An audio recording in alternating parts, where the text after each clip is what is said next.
Introduction. Burnout, a syndrome resulting from chronic workplace stress that has not been successfully managed.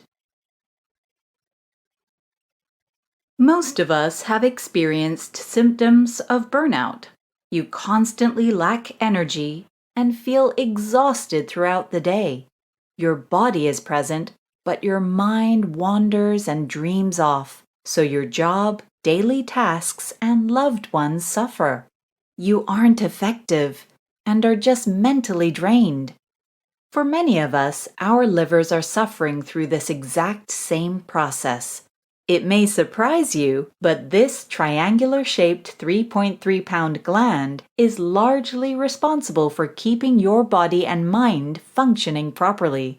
It is working 24/7, and although our bodies are amazingly efficient and designed perfectly, it is possible to hit a wall. Unknowingly, many of our daily habits do a lot of harm to this vital organ. Everything you drink, eat, and even place on your skin in terms of lotions and cleaning products get filtered or comes into contact with your liver. When was the last time you gave any thought at all to your liver? If you are like most people, you rarely think about it at all. In fact, when most people think about improving their health, they think of losing weight, gaining muscle, and the newest diet trends. Next, we worry about our appearance and inner health of our hearts, our brains, our lungs, and our waistlines. We obsess about wrinkles and examine food labels in microscopic detail. But unless we have a specific reason to worry about our livers, we rarely give them a second thought. That is a big mistake, because the liver is one of the most important, albeit least flashy, organs in the body. In fact, it has a key role to play in most of the things the better-known, more highly regarded organs do.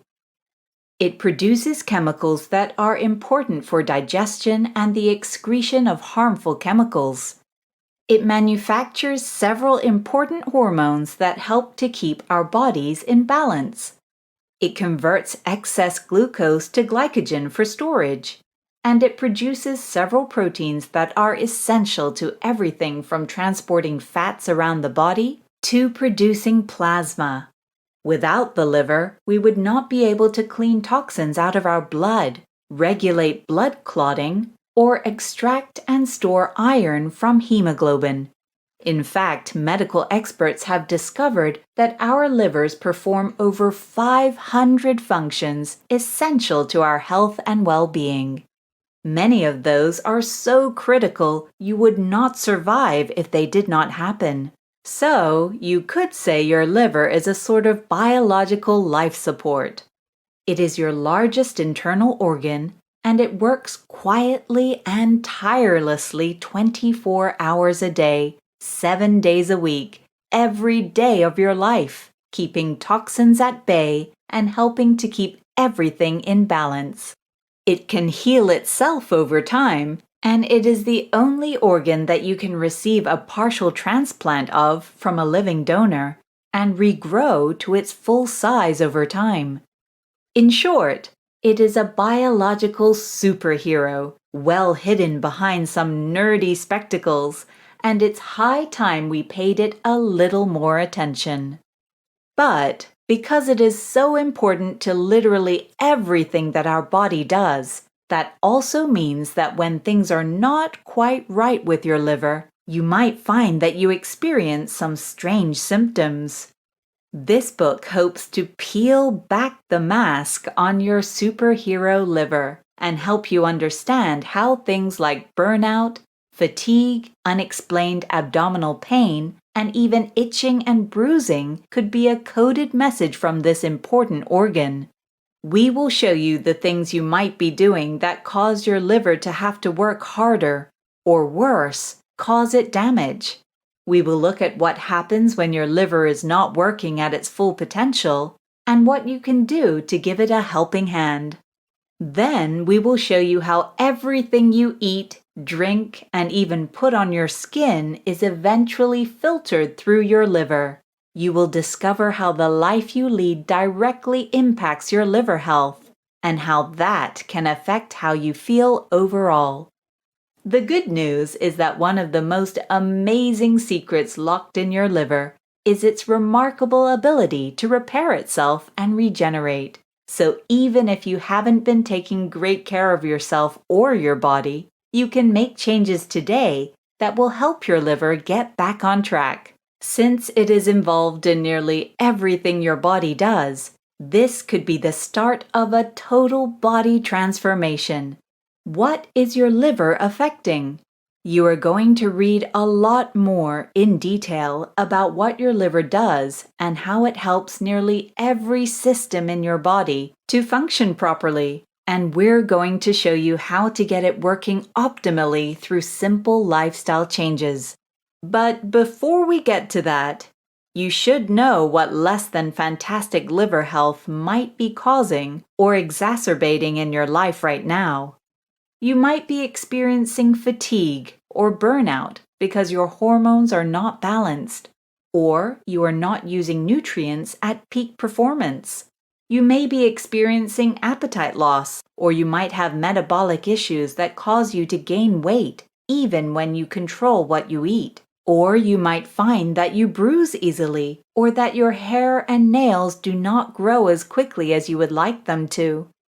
All of these and more are things that could be directly related to your liver health. Why read this book? Whether you are experiencing fatigue or burnout, loss of appetite, weight gain, or poor health and nail growth, the solution may be improving liver health. If you are concerned about the above points, worried about liver disease, or are just looking for easy ways to improve your health and energy levels, this book is for you. It's also for anyone who wants to know how to take better care of their liver before they experience damage or injury, and want to reap the benefits of more energy, better skin tone, and less bloating or swelling. If you care about your health, then you need to care about liver health. We're going to tell you how everyone can make simple changes starting today that will keep this miraculous organ healthy. This will profoundly impact the way you feel, look, and experience every day of your life. We will show you what you might be doing in your life that is placing undue strain on your liver and what you can do to change those habits. We'll teach you how to take better care of your liver so that you're working with this remarkable unsung health hero, and we'll give you recipes, tips, and more to make liver health part of your healthy living plan. Improving liver health is an important step on your road to a better, healthier, more fulfilled life, but it doesn't have to be hard to do. Everyone can make small changes and see a big impact. We cannot tell you whether your health problems are caused by your liver. Only your doctor can diagnose specific conditions and symptoms. But we can tell you that improving liver health will enhance everyone's overall health somehow, and often very dramatically.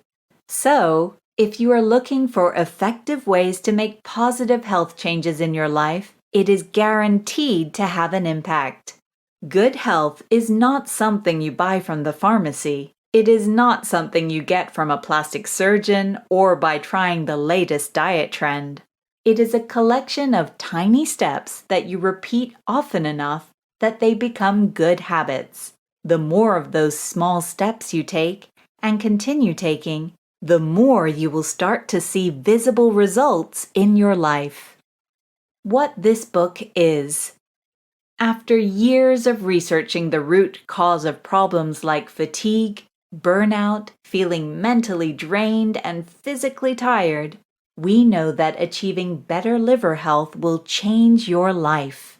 So, let me show you how you can as well, quickly, easily, and without expensive pills, magic health potions, or complicated routines. Most of us don't realize the stress we place on our livers.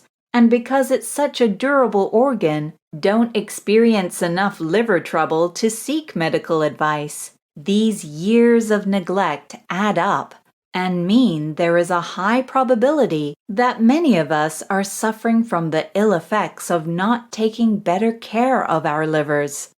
Even if you do not have a severe liver condition, you may still be doing incremental damage, and you may be feeling the effects of less than ideal liver function in your life. Over time, you may start to experience more severe effects, or you might just keep feeling like something is missing, not working properly, or just a little off. This book is a science-based, easy-to-follow, no-fluff guide to liver health. We are not going to try to sell you any magical liver products or a regime. We are not going to judge you for lifestyle choices or expect you to feel guilty for having a little fun from time to time. We do not expect you to spend a fortune on complicated therapies with little or no basis in science. Good health doesn't have to be complicated or costly, so we just want to show you how you can do all those things and still take care of your liver, so your liver can take care of you. This book is a simple guide to what your liver is, what it does, why it might not be working to its peak potential, and what you can do to change that. It's about what your liver health might be affecting in your daily life and what warning signs you might see. So, if you are looking for a practical, no-nonsense approach to making a definite improvement to your health, this book is for you. What this book is not. As much as we would love for it to be, unfortunately, this book is not going to be a magic cure for everything that ails you. If you have been experiencing specific or worrying symptoms, we strongly recommend that you consult your doctor as soon as possible, as you should in any medical situation. Books can educate and inform, but they cannot diagnose or treat, so do not take the risk if you think you need medical intervention. This book is not a medical guide to the liver. It is a personal account of how we have researched the science of liver health and used it to improve our health, lives, and well-being. This book is also not a quick fix. There is no miraculous potion that will give you immediate improved liver health. However, there are natural ways you can help your liver do its job better and more efficiently. There are no gimmicks, no pills that can erase bad choices overnight, and no shortcuts.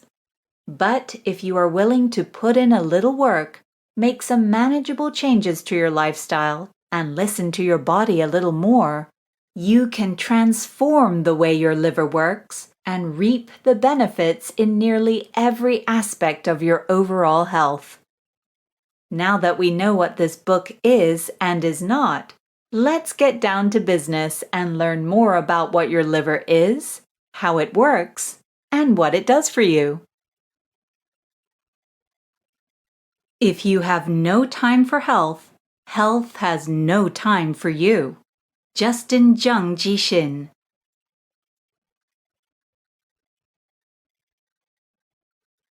Chapter 1. All Things Liver. All of us are born with what can technically be considered a superpower. Your liver is the only organ in your body that can completely regenerate and heal itself over time.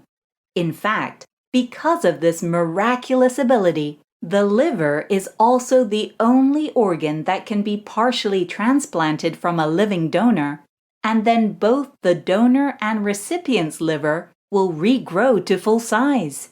That's not all, though. Even if up to 75% of your liver were removed, the miraculous organ would regrow to be fully functional in just 10 days.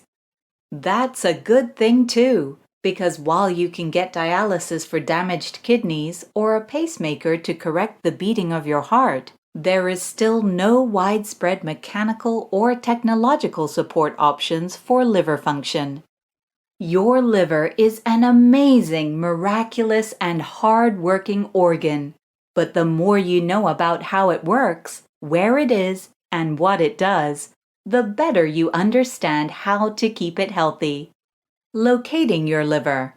Your liver is actually the largest internal organ in your body. It is about the size of a football, and it sits mostly in the upper right quadrant of your abdomen, between the diaphragm and the stomach. Your liver is made up of 2 lobes, each of which are divided into 8 segments. These segments are made up of thousands of small lobules, and all of those are connected by a vast network of ducts. All of those ducts are interconnected to form the common hepatic duct, which is the channel that transports bile out of the liver once it has finished its work of cleaning up toxins from your blood. The liver also receives and transports blood by several major blood vessels, including the hepatic portal vein and the hepatic arteries. Much of the liver's almost magical abilities is because of the incredibly unique type of cells it is made of. These cells, known as hepatocytes, make up about 80% of the liver by mass. They are the cells that synthesize and store proteins, transform carbohydrates for storage, detoxify, excrete, and modify substances in the blood, and create cholesterol, bile, and other chemicals and compounds our bodies need to function. Since your liver does so many things for you, we thought that an excellent place to start would be to look at some of the more important functions this remarkable organ performs. Digestion and absorption of nutrients. When you think of your digestive system, your liver probably is not the first thing that springs to mind. In fact, you might not even know that your liver is involved in the process. But while your stomach and intestinal tract are the stars of this vital system, they would not be able to get the job done without your liver. There are 2 ways that your liver helps your body make the most of the food you eat. Firstly, it produces the chemicals that turn the nutrients you get from food into the compounds your body needs to function. Think of it as an organic factory, manufacturing finished products from raw materials. It is like an extremely complicated biological refinery. It takes your food from a crude state to highly specialized fuel to power your cells and keep you healthy and happy.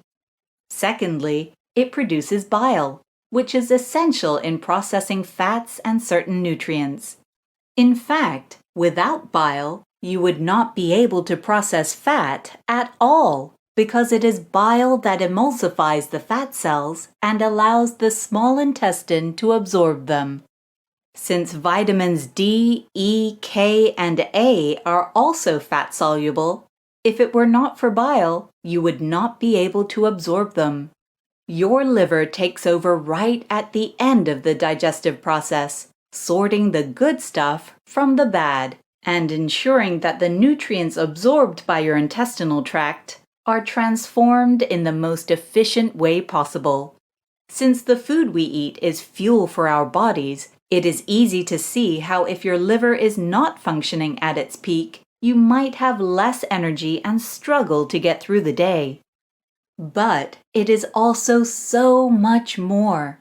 Fats and oils, for instance, contain substances like omega-3 fatty acids. Those are important to weight loss, brain function, preventing and reducing inflammation, and reducing insulin resistance, which is very important in type 2 diabetics and pre-diabetic people.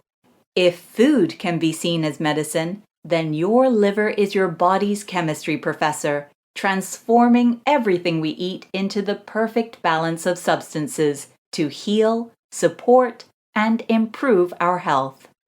Production of proteins. The chemical powerhouse that is your liver does not only turn the food you eat into the fuel your body needs.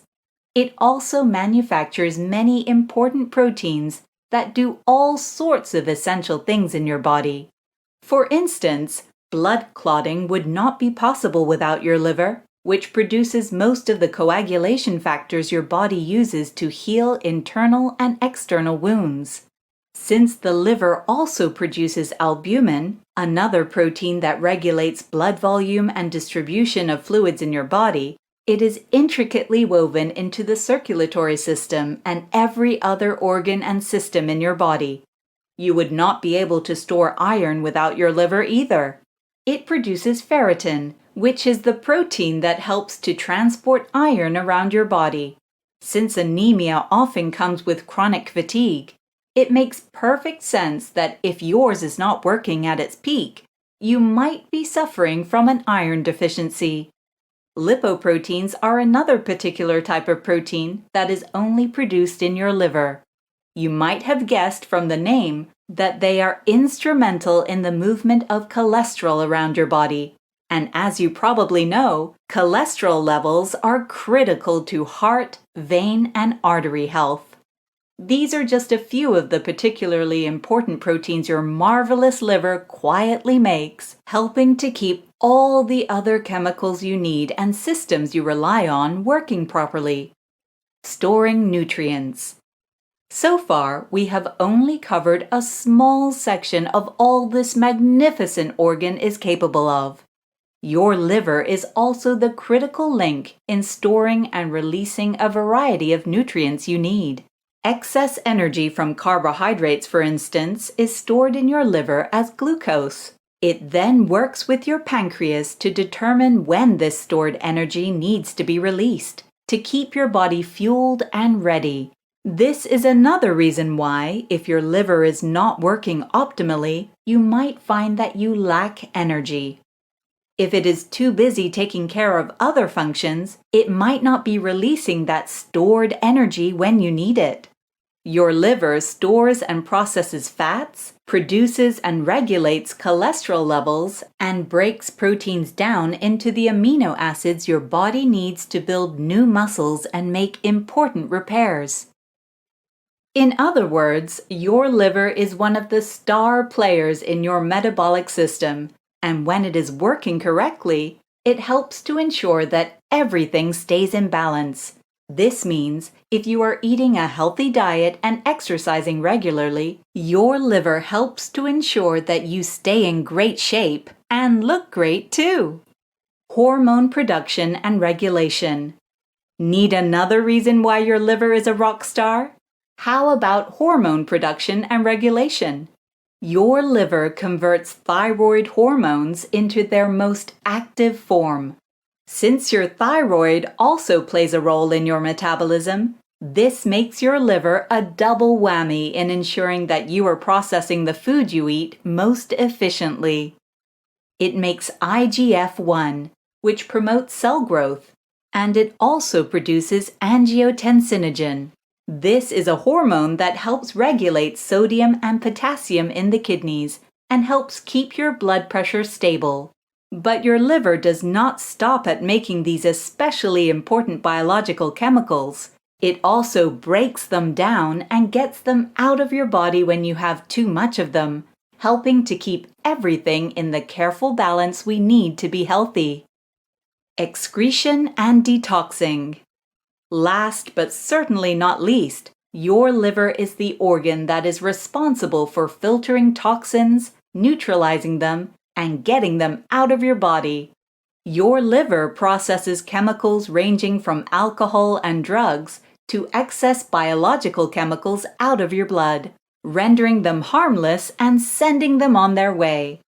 While this may not sound as exciting as regenerating or manufacturing proteins, if these chemicals were allowed to build up in your body, they would quickly become extremely dangerous. Eventually, the buildup would even become fatal. By filtering an endless list of potentially dangerous chemicals, compounds, and proteins out of your blood, your liver is literally saving your life every day. Just all round amazing. The truth is, your liver is simply amazing. It is the most complex organ in your body, at least as far as the number of different processes it does for you goes. It contains over 300 billion specialized cells, and those cells process over 1.7 liters of blood every minute. In fact, at any time of the day, your liver probably holds about 13% of your blood supply. Your liver produces about a liter of bile per day, but it also processes and disposes of any you do not use. It holds enough vitamin A to keep you healthy for about 2 years. If you are a woman and are planning to get pregnant or already expecting, your liver is doing a lot of heavy lifting too. In fact, because your liver is essentially working for two, while you are growing a baby, it can nearly double in size for expecting moms. Without your liver, you would not be able to properly regulate your blood pressure, store energy, remove toxins from your blood, or regulate your metabolism. Your blood would not be able to clot, and you would either have too much or too little of it. You would not even be able to use many of the nutrients you eat, because there would be no way to transform them into usable chemicals.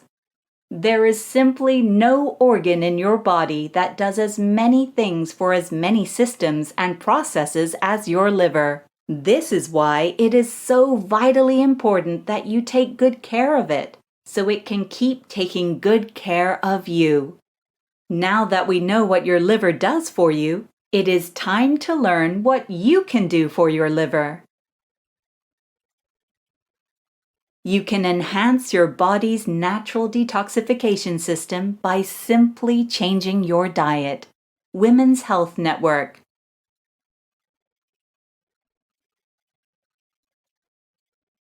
Chapter 2: Common Liver Disorders, Symptoms and Causes. We now know that the liver can be pretty much looked at like your body's MVP. Like with every most valuable player, without it, the team that is you would not get very far. Nearly every process in your body depends on your liver at some point. And if you want to have a championship body, you need to learn how to take great care of that star player.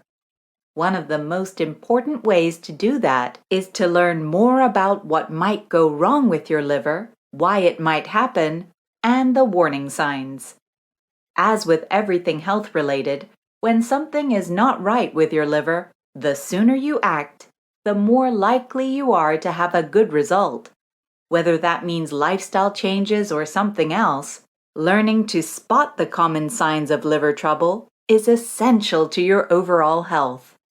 This chapter is all about the more common liver disorders out there, how you might spot the signs that you need to seek medical care, and what might happen if you are diagnosed with one of them.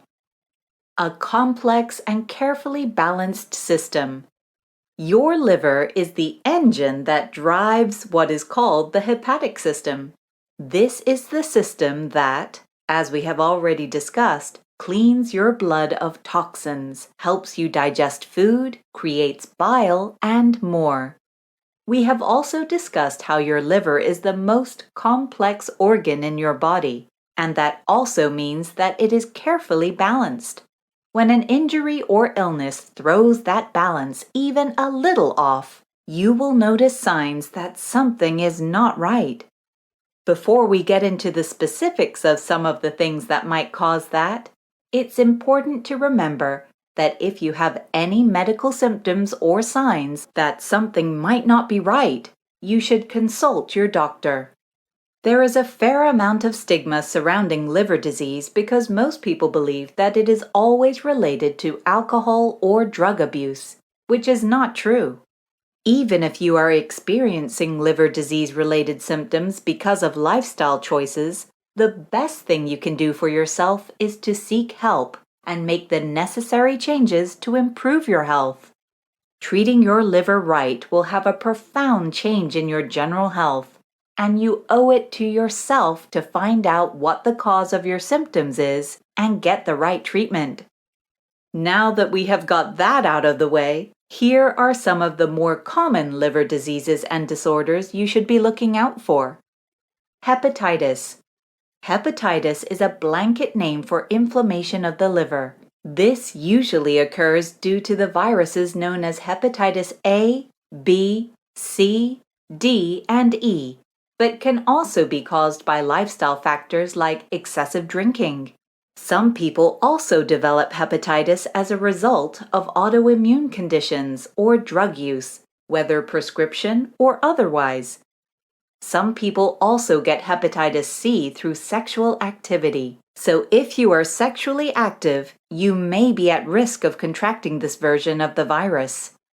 The symptoms of hepatitis can range from very mild and almost unnoticeable to very severe, including death. If it is chronic or ongoing rather than acute, sudden onset that resolves within weeks or months, hepatitis can also trigger more severe diseases like cirrhosis or liver cancer.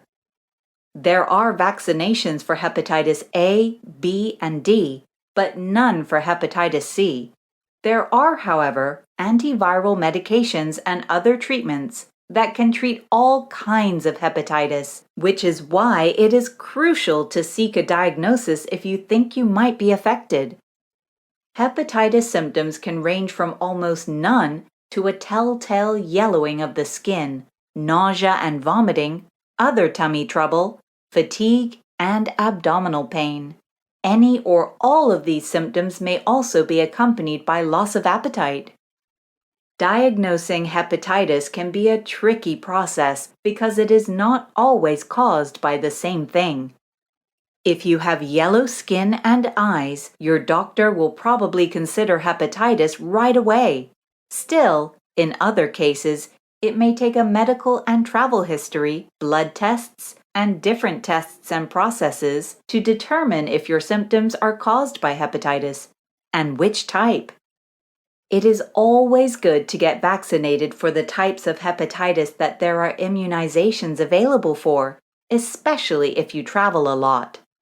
Treatment for hepatitis will also depend on the type you have. Your doctor may recommend bed rest, dietary changes, lifestyle changes, and medications.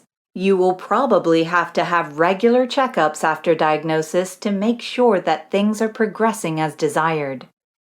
Hepatitis can be dangerous and debilitating, and in some cases, the disease can be exceedingly difficult to beat. Still, if you seek help early and listen to your doctor, most people can regain liver health over time.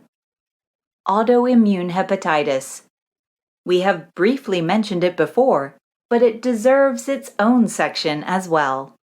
While most types of hepatitis are caused by external factors, alcohol abuse or a virus, some people develop autoimmune hepatitis. In this case, their own body attacks their liver, causing damage and some potentially severe symptoms. Like most autoimmune diseases, no one knows what causes autoimmune hepatitis. The symptoms are remarkably similar to other types of liver disease. They may include fluid in the abdomen, unexplained swelling of your limbs, and other more severe problems. People who have autoimmune hepatitis are usually treated by specialists, called hepatologists. Their treatment will typically include steroids and other drugs to suppress their immune system. In very severe cases, people who have autoimmune hepatitis may require a liver transplant. Primary biliary cholangitis.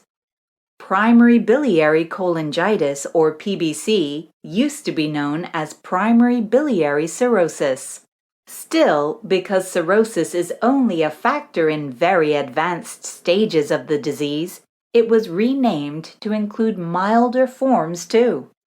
PBC is an autoimmune disease that specifically affects the bile ducts. Like all autoimmune diseases, when you have PBC, your own body attacks itself, in this case by destroying bile ducts.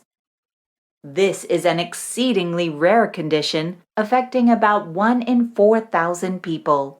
Still, of those affected, about 9 out of 10 are women, so it is far more likely to be the cause of your symptoms if you are a woman. PBC has similar symptoms to other liver conditions at first, but as more and more bile ducts are destroyed, symptoms become much more pronounced.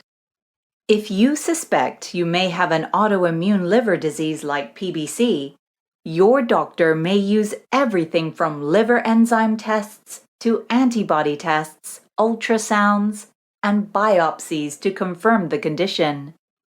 Once confirmed, you will be treated with a combination of medications and lifestyle changes, which will likely include synthetic bile, supplements to compensate for poor absorption of vitamins and other nutrients, and drugs to control symptoms.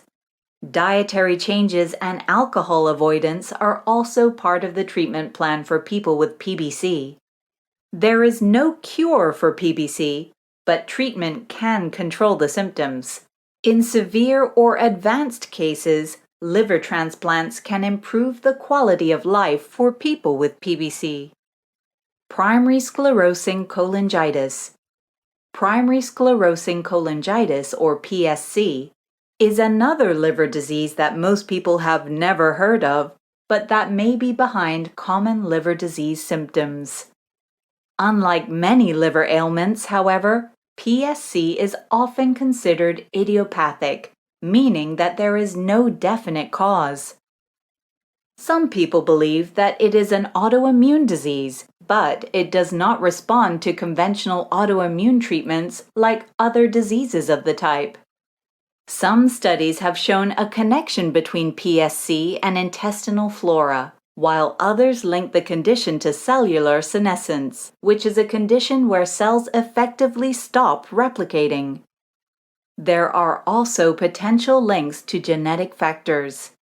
However, with no concrete or definite cause for PSC, it is awfully hard to say with any complete certainty what might trigger this condition. That also makes it a lot more complicated to treat this condition. One of the main signs of PSC, and one that your doctor will be on the lookout for, is sclerosis of the bile ducts, which means that the ducts narrow and harden and cannot perform their function at their peak. There are several tests that your doctor may use to confirm the diagnosis, including serum alkaline phosphatase, ALP, which is a picture of your liver that shows the narrowed ducts, and a liver biopsy. There are no drugs specifically indicated for treating PSC, so your hepatologist will work with you to find a treatment plan that helps you manage the disease and the symptoms. Because treatments are limited, people who have PSC are likely to require a liver transplant at some point. Hemochromatosis. Most of the diseases and conditions we have discussed so far have been acquired or are later onset conditions. However, there are also a few genetic or hereditary liver conditions that may cause trouble for your liver and your overall health. The first one we want to discuss is called hemochromatosis, and it is all about iron buildup in your body, and in particular, your liver. We need iron to be healthy, but people who have hemochromatosis absorb more iron than they need from the food they eat. Their bodies are unable to get rid of the excess iron in their blood. Low iron in the blood can cause a condition called anemia and be extremely dangerous. But too much iron is toxic and can also be life-threatening if not treated. Hemochromatosis is usually genetic, in which case it is called primary hemochromatosis and is one of the most common genetic conditions in the United States. In some cases, however, other diseases, liver damage, and alcohol use can trigger secondary hemochromatosis, which has the same symptoms but is not a congenital condition. The prognosis for people who have hemochromatosis depends on how early the condition is diagnosed. The longer it goes untreated, the more likely that there will be serious damage to several organs. This includes severe liver disease and even liver cancer, heart problems ranging from arrhythmia to heart failure, diabetes, arthritis, and various glandular conditions. There are several treatment options your doctor may recommend if you have been diagnosed with hemochromatosis. These may include dietary changes to cut out high iron foods and vitamin C, which can increase iron absorption, a medication-based treatment known as chelation, and therapeutic phlebotomy, a process where some of your blood is removed to lower your iron levels. Your doctor may also need to treat secondary conditions that have been triggered by your hemochromatosis diagnosis. Wilson's disease. Wilson's disease is another genetic condition that affects the liver, but in this case, instead of an accumulation of iron, your body builds up dangerous levels of copper. Like iron and many other minerals and metals, your body needs a small amount of copper to maintain health, build and maintain your nervous system, bones, and skin. However, like any other metal, too much of a good thing can be life-threatening when it comes to your body, not filtering and removing enough of it. People who have Wilson's disease are born with the condition, and most are diagnosed sometime between 5 and 35 years old. Symptoms are similar to many other liver conditions, including fatigue and jaundice, swelling or edema, and a lack of appetite. Some people will also have abdominal pain, and you may also have Kaiser-Fleischer rings, which is a discoloration of the eye. If you have these symptoms, and especially if you have a sibling or a parent diagnosed with Wilson's disease, it is best to get diagnosed as soon as possible. The longer copper builds up in your liver, brain, and other organs, the more severe the results can be. Treatment for Wilson's disease includes chelating agents, which encourage the release of stored copper into your organs into your bloodstream. There, it can be filtered, processed, and excreted by your kidneys and urinary system. In severe or extreme cases, medication may not be enough, and a liver transplant may be required. Alcohol-related liver disease. Probably the most widely known cause of liver disease is alcohol abuse. Women are more likely to develop alcohol-related liver disease, but nearly all heavy drinkers will develop fatty liver disease. Other forms of alcohol-related liver disease are cirrhosis and alcoholic hepatitis, but in all cases, alcohol consumption is the trigger of the disease. If alcoholic liver disease is caught early, the damage to the liver can be reversed, provided the person stops drinking. Later stage treatments will also all require that you quit drinking completely. Alcohol is a toxin. In moderate amounts, our livers can process it and filter it, and it does not do too much damage. But when you drink excessively, your liver cannot cope, and the toxins build up and damage your liver. The longer you continue to drink, the more damage you will do. If your liver is irreparably damaged by alcohol abuse, a liver transplant would be the only option for a cure. Still, in many countries, a liver transplant will only be considered if you have been alcohol-free for 6 months to a year. Cirrhosis. Cirrhosis is a liver condition caused by long-term scarring on the organ. It can be triggered by any one of the other conditions mentioned here, and it is a secondary condition. Every time your liver is injured, whether by disease or by alcohol abuse, scar tissue forms when it tries to repair itself. Over time, this scar tissue builds up, preventing the liver from working properly. There are many causes of cirrhosis, but the top three are alcohol abuse, being overweight, which can cause conditions like fatty liver, and viral hepatitis. The longer cirrhosis goes untreated or undiagnosed, the more serious it becomes. The condition can be fatal if appropriate action is not taken. Cirrhosis can also trigger secondary conditions of its own, including high blood pressure, bleeding, bone conditions, toxin buildup, and liver cancer.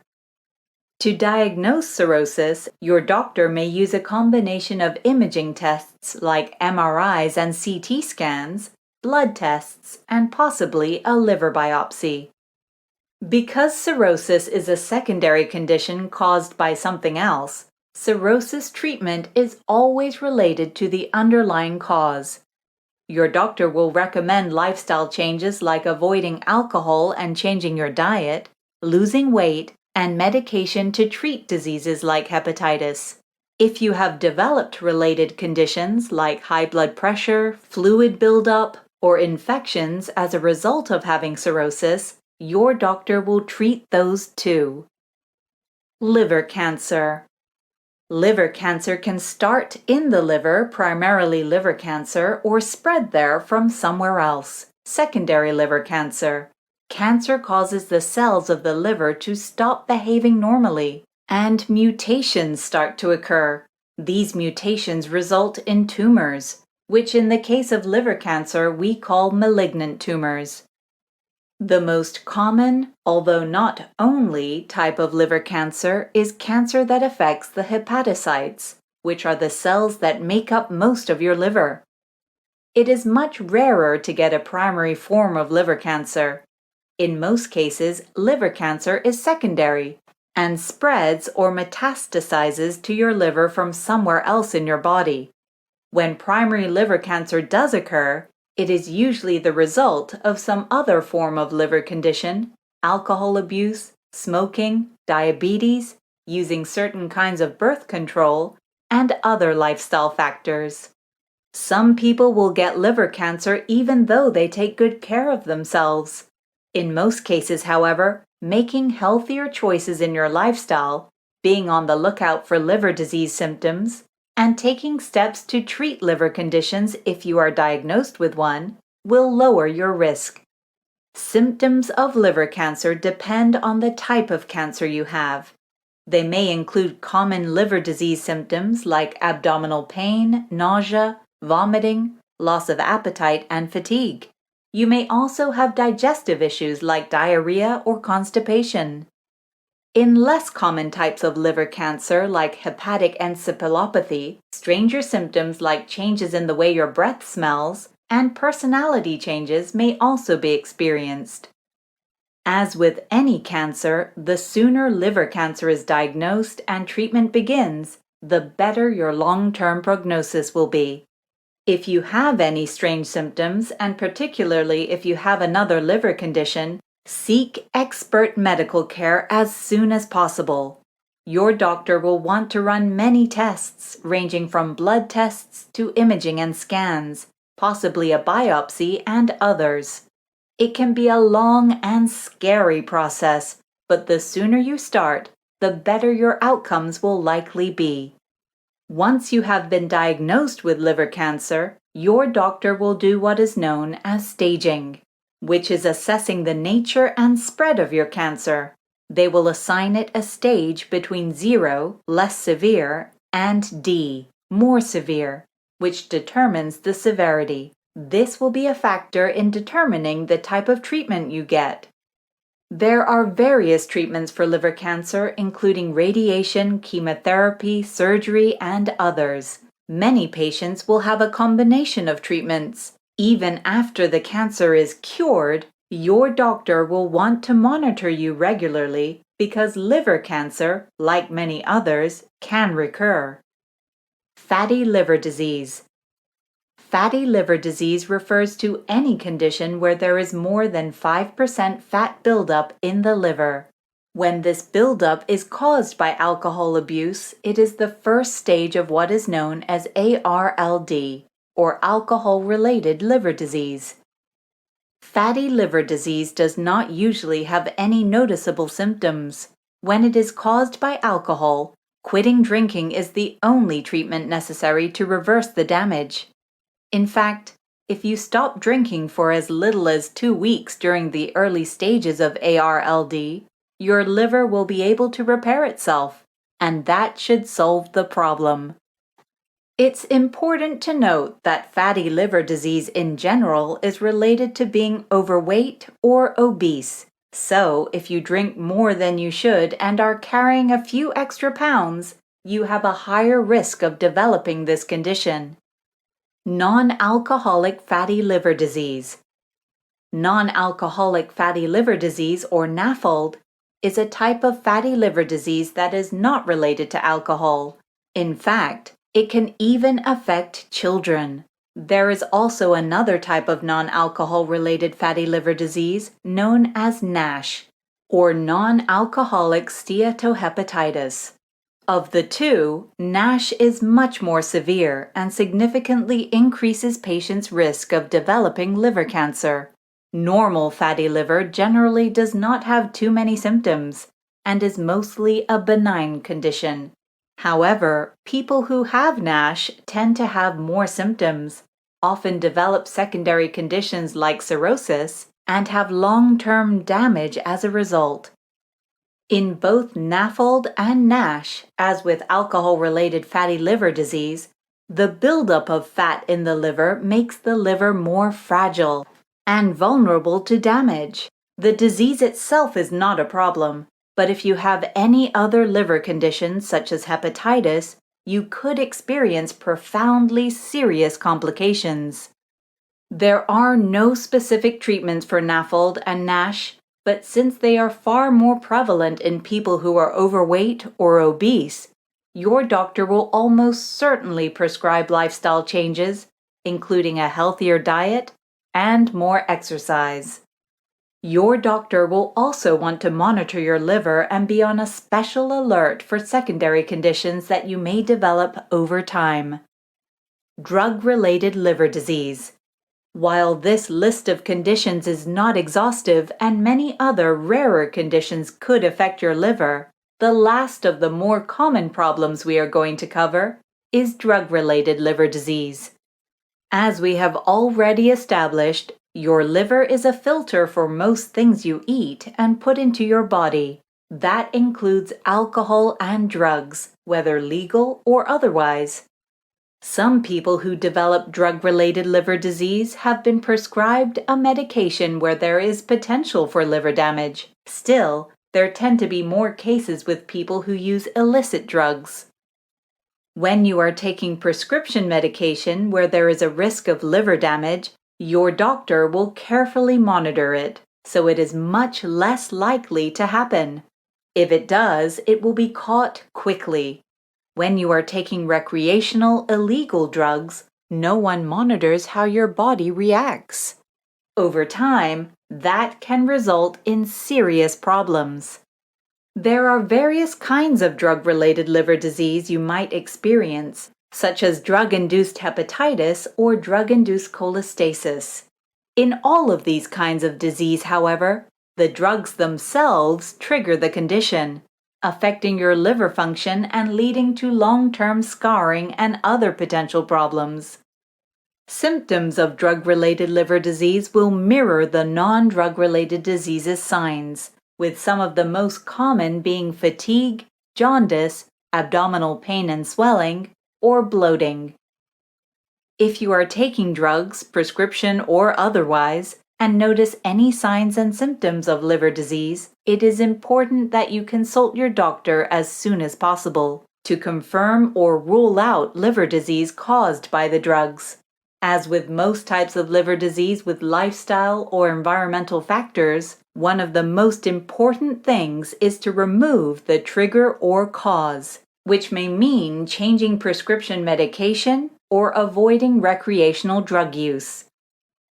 Not all liver diseases caused by drug use can be reversed by removing the trigger. Still, it will always be a factor in the treatment plan recommended by your doctor. The Golden Rules of Liver Disease. Your liver is a complex, vital biological machine that your body needs to perform hundreds of functions in one way or another. As with most conditions, the earlier you catch and start to treat any kind of liver disease, the better your outcomes will be long term. Learn to listen to your body and notice symptoms that might be a cause for concern. Then, consult a doctor as soon as possible when you feel something is off. Never ignore symptoms like abdominal pain, jaundice, bloating or swelling, and gastrointestinal problems that do not go away within a few days. Liver diseases often start very mild and get worse over time. They also tend to trigger secondary conditions as they progress, which makes treating them later significantly more complicated. It is always worrisome to have unexplained medical symptoms. The temptation is always to pretend that they are not there, but that will not have the desired effect. Most liver conditions can be treated and managed. You can also make easy, natural changes to your lifestyle to stop them from worsening, or in many cases, reverse some or all of the damage. So be brave, tackle the problem head on, and you will have a better result. He who has health has hope, and he who has hope has everything. Arabic proverb.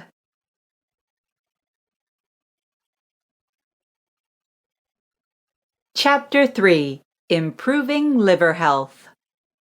So far, the information in this book has been more of an introduction to the general concepts of liver health and what might be affecting your liver's function. It is time to get down to the meat and potatoes of the book, though. If you don't suffer from a liver-related disease, this chapter will show you how to take proactive and preemptive measures to avoid it. If you do have a liver condition, it will show you how to support whatever medical advice you have been given. After all, as the 19th century American philosopher William James said, "Is life worth living? It depends on the liver." He might have been making a clever play on words. Still, your liver really does play a major role in every aspect of your health, and therefore your life. There isn't a single person who won't find some benefit in having a healthier liver. Simple changes, big results. Reading about how liver health can be life-changing might make you worry that it will be complicated or expensive to improve yours, or that you will need to buy all sorts of expensive pills, potions, and supplements. The good news is that this is not the case. In fact, the opposite is true. The keys to improving the health and functioning of one of the most complex and miraculous organs in your body is simple. It won't require much, if any, investment and can be made in easy stages, so you don't have to make big, drastic changes all at once. We recommend making 1 or 2 small changes every week, giving yourself time to adjust, and then moving on to the next step. After all, building better habits is all about repetition. You are far more likely to stick to the changes you make if you continue to progress with your goals slowly over some time. We also recommend discussing any major changes you plan to make to your lifestyle with your doctor, particularly if you have an existing condition or you are going through a lifestyle change. This may include trying to get pregnant, being pregnant, nursing, starting or going through menopause, and more. All of these things can have an effect on your body's needs and capabilities and should always be factored in. Most of the changes we recommend in this chapter are based on 2 major areas of your health and lifestyle: nutrition and exercise. Let's get to it. Nutrition and your liver.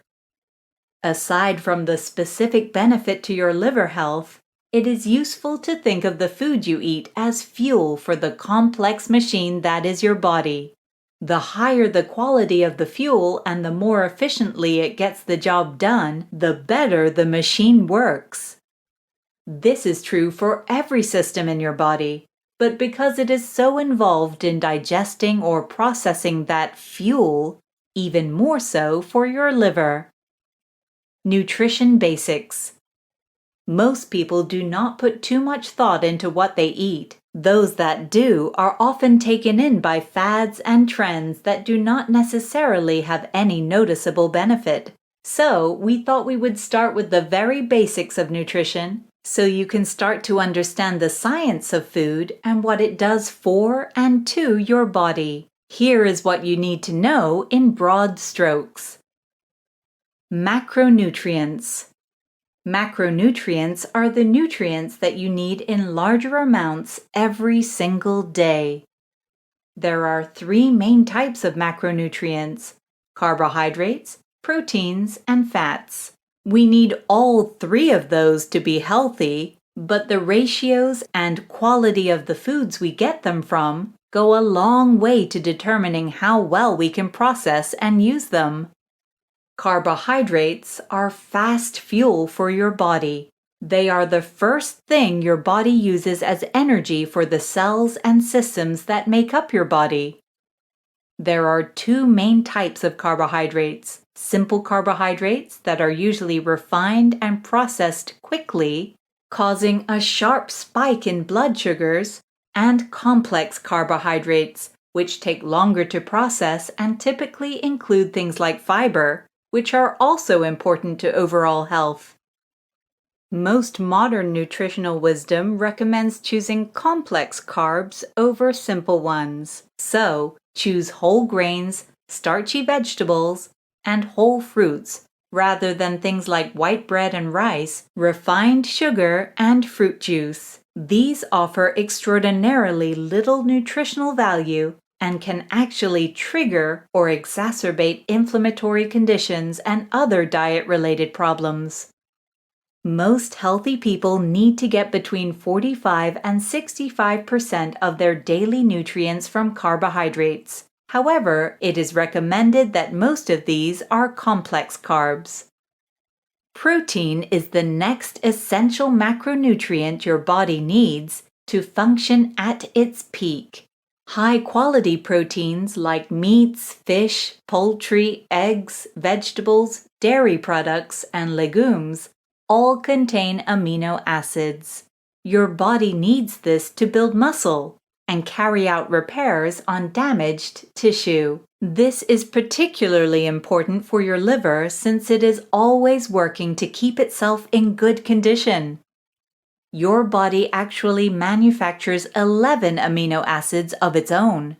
Still, there are 9 that it cannot make, which you have to get from your daily diet to stay in the best possible health. Your body can also do some other impressive stuff with protein, including converting it into energy through a process called gluconeogenesis. So if you do not get enough energy from carbohydrates, you have a backup plan. Proteins are divided into complete proteins, usually from animal sources, and incomplete proteins, usually from plant sources. While that doesn't mean you can't get enough protein on a plant-based diet, it does mean that you need to be even more careful to get all the amino acids you need to stay healthy if you do. Most dietary authorities now recommend that you get between 10 and 30% of your daily calories from protein-based foods. Fats have a bad reputation, but they are actually essential for many processes in our bodies, including important things like brain function. Stored fat can be used as energy when needed, and a little fat on our bodies is important for insulation. We also need fat for many cell functions and to protect our organs. However, when it comes to fat, it is very much a quality over quantity situation. High-quality unsaturated fats, usually from plant-based sources, and typically liquid even when refrigerated, are the fat of choice for a healthy diet. Choose nuts, avocados, olive oil, and seed oils. Essential fats are also present in a few animal sources like omega-3 enriched eggs and fatty seafood. Saturated fats, however, are the kind we need to be incredibly careful around. Animal fats like bacon grease, butter, visible fat on meats, and similar are generally solid at room temperature. And it is these fats that are typically associated with clogging arteries and other undesirable effects. Whenever you can, choose healthy fats over unhealthy, and avoid highly processed foods that contain trans fats. It may be surprising, but dietitians usually recommend that you get between 20 and 35% of your daily calories from fats, but no more than 10% of those from saturated fats. Remember, however, that all fats are high calorie. So if you want to lose weight, you may need to reduce your overall calories, including those from fat, while you work to reduce that number. That might sound like a lot of food math, but when you get used to balancing your meals, making healthy choices in macronutrients becomes a lot easier. As a general rule of thumb, the less processed your foods are, the better they will be for you. And home cooked is always better than bought, because you can control what you put in every dish. Micronutrients. If macronutrients are like the broad strokes of a healthy diet, then micronutrients can be seen as the details. Micronutrients are things like vitamins and minerals that perform specific functions in your body. We all need these nutrients to keep everything running smoothly. When you do not get enough of a particular type of micronutrient, you will develop a deficiency. When that happens, you can incur some unpleasant and potentially dangerous conditions. Of course, you need many micronutrients, but here are some of the most important ones you need to pay attention to. Iron is an essential trace element that your body needs to transport oxygen around your body, and for many other functions. Unless you have a condition like hemochromatosis, you need to make sure that you eat enough iron-rich foods to keep your blood iron levels within healthy ranges for your age, gender, and weight. When you do not get enough iron, you can develop a condition called anemia, which can be dangerous or life-threatening. We get iron from animal-based sources like red meat, as well as plant-based sources like leafy greens and beans, tofu, and fortified grain products. However, it is important to note that there is a difference between animal-based or heme iron and non-heme iron from plant sources. Research shows that the former is processed more easily and is therefore more bioavailable. This means that people who avoid animal products should pay close attention to their iron levels and supplement when necessary. It is also worth noting that eating iron-rich foods with foods or drinks containing vitamin C will help promote absorption. Vitamin A, also known as retinol, is another especially important micronutrient. It supports eyesight as well as immune function, growth, reproductive function, and cell division. People who have a vitamin A deficiency are more likely to have problems like night blindness and are more likely to be sickly. We get vitamin A from a wide variety of foods, including dark leafy greens, foods that contain beta-carotene like carrots, liver, and dairy products. There are also many supplements that contain vitamin A. However, unless you are not getting enough vitamin A from the food you eat, they are not necessary to overall health. Too much vitamin A can also cause problems of its own, including liver damage over the long term. So, unless your doctor recommends a supplement, be cautious about adding any to your diet. Vitamin D, also known as the sunshine vitamin, is one that we tend to get from exposure to sunlight. Still, it is also available from a limited number of foods like fatty fish, including salmon and herring, cod liver oil, canned tuna, along with mushrooms and egg yolks. However, it's important to note that as many as 50% of the world's population do not get enough vitamin D from food or the sun. This makes it one of the micronutrients where many of us can benefit from a supplement.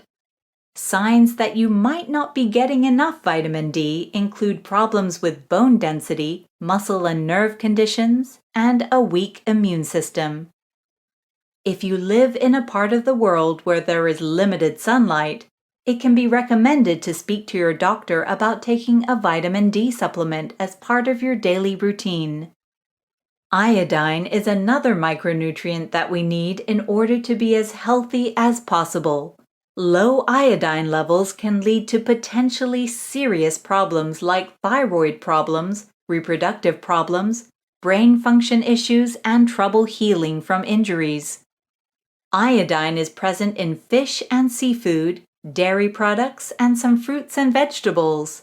It's also been added to salt in many countries. You will see the term iodized on the label. However, you will want to avoid excess salt intake because it can lead to other problems like hypertension. As many as 1.8 billion people worldwide are estimated to have an iodine deficiency, mainly because it is extremely hard to get enough from diet alone. If you are worried that you are not getting enough iodine in your diet, it is a good idea to speak to your doctor about a supplement that might make up the difference. This is especially important if you are pregnant or planning to get pregnant, because iodine is particularly important to fetal brain development. Folate is another vital trace element that we need to get from our diet. The micronutrient is necessary to make DNA and to help your cells to divide, so it is literally essential to your health on a cellular level. Folate is also great for pregnant women as it reduces the risk of neural tube defects in their babies. Folate is present in many different kinds of foods, including beef liver, green and dark green vegetables, including asparagus, Brussels sprouts, and spinach, in fruits and fruit juices, especially oranges and orange juice, and in beans and legumes. Many foods are also enriched with folate or folic acid, which means it is added to the food during the manufacturing process, like fortified bread products. Women of childbearing age in particular might want to consider a folic acid supplement. If you are pregnant, remember to take prenatal vitamins. It is crucial for your baby's development. Zinc is the last micronutrient we are going to look at in detail. This micronutrient is essential for immune function, making DNA, healing wounds, and manufacturing the amino acids that our bodies make themselves. The best source for zinc is oysters, but you can also get this micronutrient from red meat, poultry, and other types of seafood. It is also in beans, nuts, seeds, dairy products, and whole grains. Most healthy people will get enough zinc from their diet because we only need a little to keep everything working properly. However, if you have a digestive condition like Crohn's, are vegetarian, an alcoholic, or have sickle cell disease, you may need a supplement. Of course, there are many other vitamins, minerals, and trace elements we need to maintain optimal health. Still, most are needed in much smaller doses and will easily be absorbed by most diets. It is always recommended to follow a healthy diet, eat the rainbow, and try not to completely eliminate any food groups without talking to your doctor. Antioxidants. So far, we have mainly been discussing the nutrients that we need for specific functions. Antioxidants are a little different because instead of using them to do something specific, they are used to protect and repair all of our cells. Just by being alive, our cells are constantly being bombarded by potentially damaging threats. Most of these threats are due to what are called free radicals, which are unstable molecules that are all around us all the time. As we interact with free radicals, our cells become damaged, which leaves us vulnerable to some unpleasant side effects. These could range from deficiencies to bacteria and viruses and even cancer. While our body works to repair that damage, antioxidants help our cells to resist damage. Since prevention is always better than cure, that is an especially important function. Antioxidants effectively neutralize free radicals, making it safer for us to interact with the world in our daily lives. Where do we get antioxidants? Antioxidants include vitamins like vitamins C and E, flavonoids, phenols, tannins, and lignans. We get them mainly from the food we eat and primarily from plant-based foods. The good news is that there are a wide range of antioxidant sources, from spices to cocoa, to vegetables and fruit, nuts, seeds, and grains. So, there is guaranteed to be at least a few foods you love that contain a lot of antioxidants. How to make sure you are getting enough antioxidants? When it comes to antioxidants, there really is no too much of a good thing. More is better, and the easiest way to make sure you are getting enough is to stick to the old wisdom of eating the rainbow. Choose a variety of fruits, vegetables, berries, nuts, and grains, and try to eat them raw whenever possible. Add nuts and sunflower seeds to your diet, choose whole grain products, and opt for smoothies and freshly squeezed juices whenever you can. The more natural, whole, colorful, plant-based foods you can add to your diet, the more antioxidants you will be giving your body to fight off free radicals. It is food, but also preventative medicine. Phytochemicals. The last section in our lesson on nutrition for better liver health is phytochemicals. These food-sourced chemicals are actually one of the newer discoveries in the world of nutrition and health, and as such, there is still a lot of in-depth studies happening. What are phytochemicals? The word phyto means plant in ancient Greek. In other words, phytochemicals are chemicals that come from plants. They are the chemicals that give plants their scent, taste, and color, but they also have health benefits when we eat them. Phytochemicals give carrots their color and chili peppers their sting. Still, they are found throughout plants in all parts of fruits, vegetables, nuts, seeds, and legumes, including and sometimes especially in the rind or peel. What do phytochemicals do? Science is still learning about phytochemicals. With over 5,000 and counting discovered so far, it is almost impossible to say what all of them do and what the benefits are to our bodies. However, thanks to smart people around the world, there are many that we have cataloged, and these are some of the benefits you get from phytochemicals you eat. Carotenoids are the chemicals that give the color to orange, red, yellow, and green foods. They are particularly bioavailable when cooked, especially in tomatoes, carrots, broccoli, and squash. They have been shown to help reduce instances of cancer, heart disease, and boost the immune system. Flavonoids, which are the chemicals that give fruits, berries, and even coffee their flavor and aroma. They are believed to fight tumor growth and prevent or limit inflammation. Red wine lovers will be happy to learn about the phytochemical resveratrol. It can be found in red wine, grapes, peanuts, and dark chocolate, and it has been linked to a longer lifespan.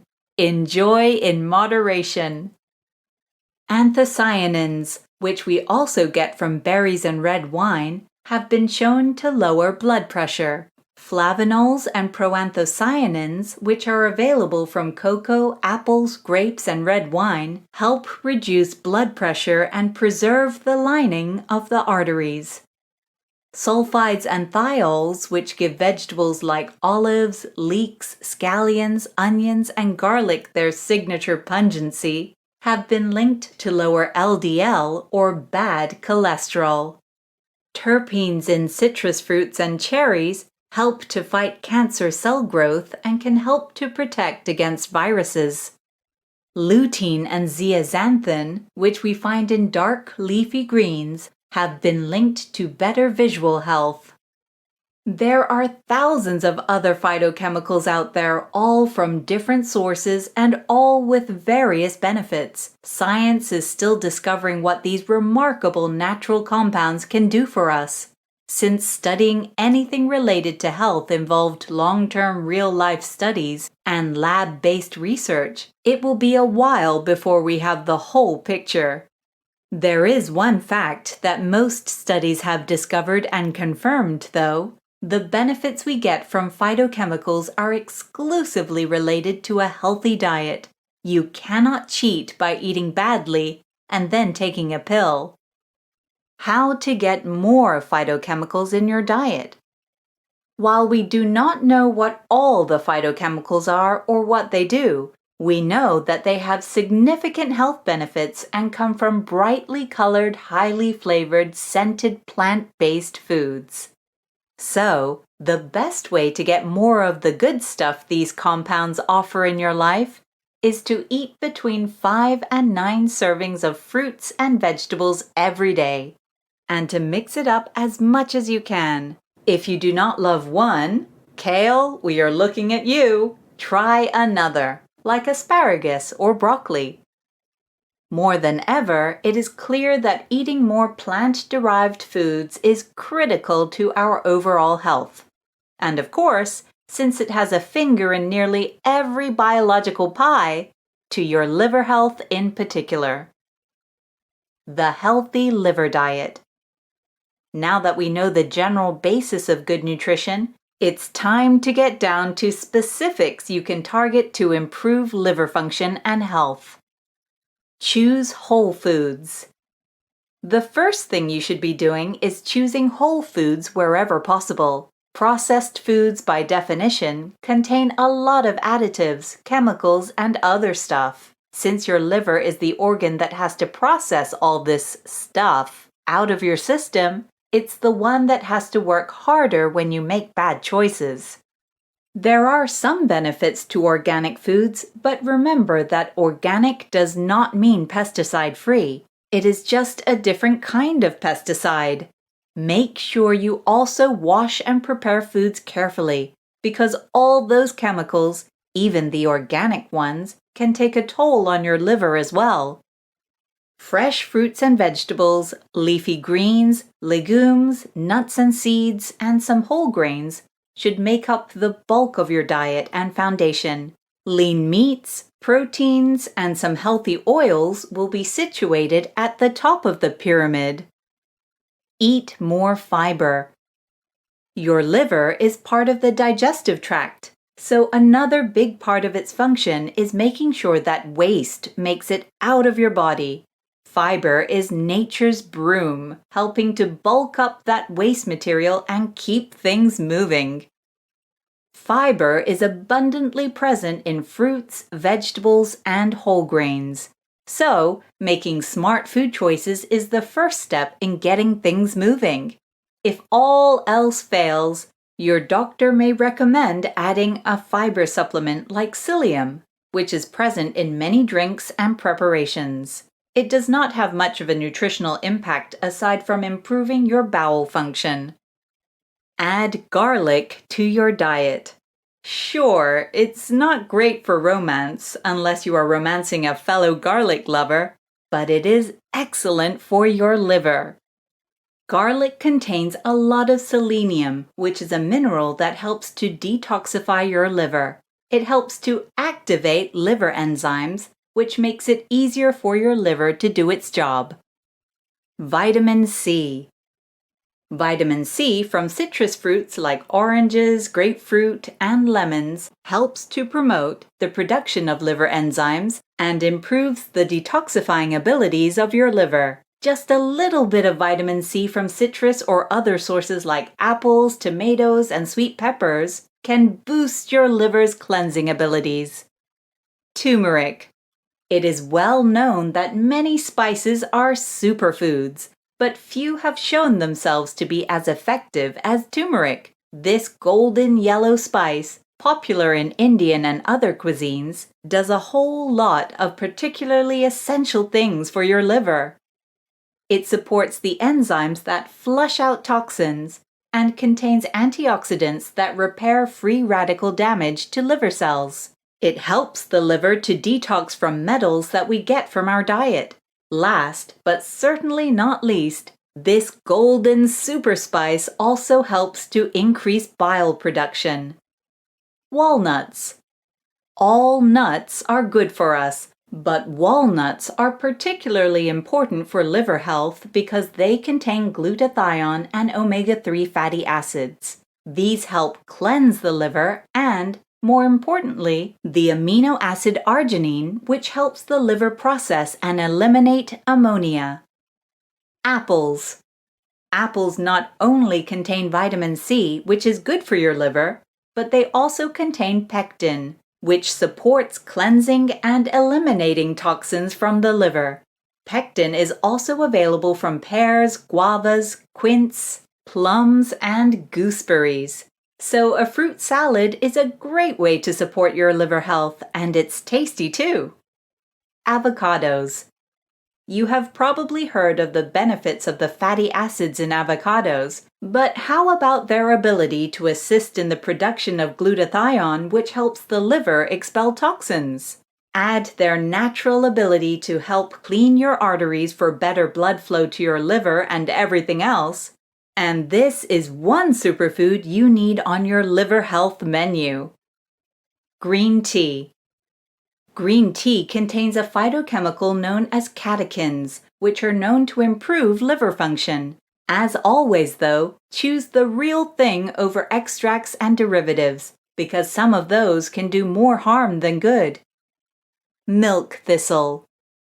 Milk thistle, also referred to as Silybum marianum, is a plant that is well known to support liver function. The primary function it performs is to prevent toxins from attaching themselves to liver cells, which makes it easier for your liver to expel them from your body. It also has been shown to reduce inflammation and help to prevent or treat liver diseases and disorders. Since many milk thistle preparations are sold as herbal medication, and they can vary in safety and efficacy, it's a good idea to discuss taking milk thistle with your doctor. Ask them to recommend a product that is safe and effective.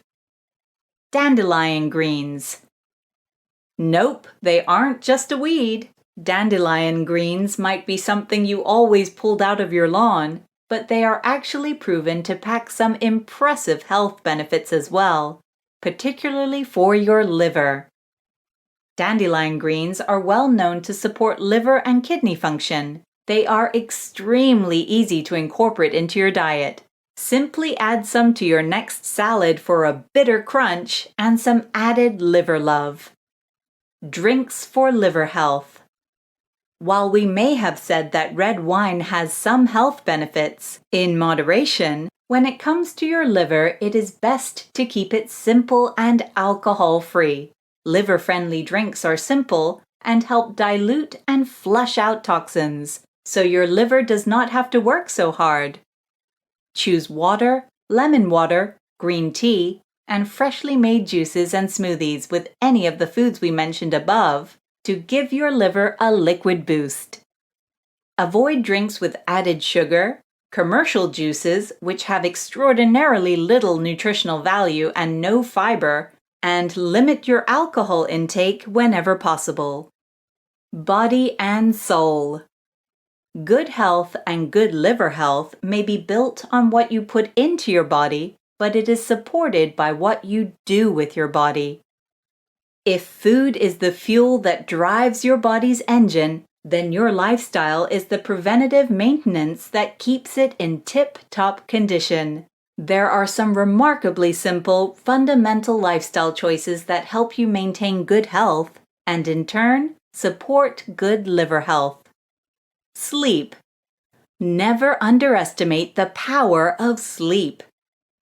Research paper after research paper has shown that it is crucial in keeping your body weight down, helping to prevent and treat certain diseases, and critical to give your body time to heal and repair itself.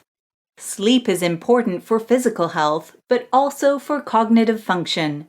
We all know how much less we feel when we are sleep deprived. Sleep has even been shown to be linked to a longer lifespan. So make time to sleep. Make your bedroom a restful, peaceful place where you can truly relax. Turn off the devices, meditate, take time to relax, and aim for at least 7 to 8 hours per night. If you do find yourself dealing with sleep debt or are feeling particularly tired, listen to your body. A short power nap can improve your mood and your health. Exercise. If you thought exercise was just about having a hard body, think again. Exercise has so many health benefits, from improving mental health to helping your digestive system do its job. You do not have to take up marathon running either. A brisk walk in the park, a bike ride with your kids, or a sweaty dance session in your living room all count.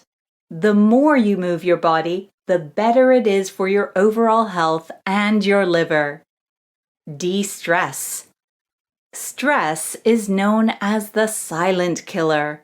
It has been linked to heart disease, cancer, and other serious conditions.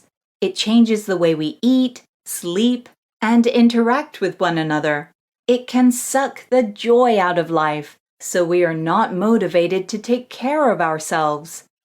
If you find yourself self-medicating your stress or comfort eating things you know are not good for you, you need to take steps to manage your stress levels. There are things you can change when it comes to your life's stress levels, like distancing yourself from toxic people, but there will always be some stressful situations. Learn skills that help you manage stress. Learn to say no. Learn to take time for yourself. Learn to sometimes just do nothing but focus your mind on yourself. Things to avoid. Just like there are things you need to seek out to improve your liver health, there are many things you should avoid to preserve it.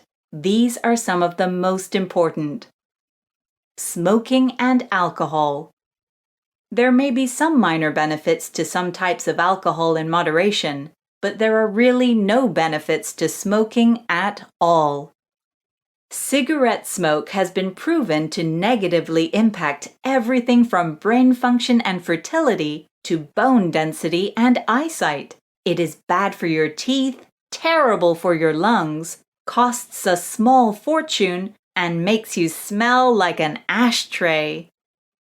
Because it also funnels dozens of highly toxic, potentially lethal chemicals into your body, your liver also has to work extra hard to remove these poisons from your system. If you still smoke, it is time to stop. Your whole body, including your liver, will thank you. Where alcohol is concerned, it is important to remember the word moderation.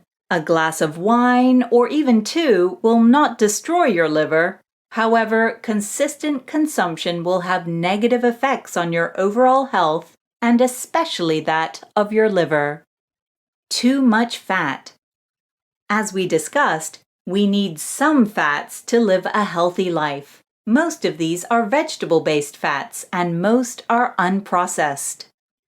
If you are overeating unhealthy fat from animal sources, or deep-fried foods with very little nutritional value and a whole lot of grease or highly processed foods with hydrogenated and trans fats, then you are getting the wrong kind of fat.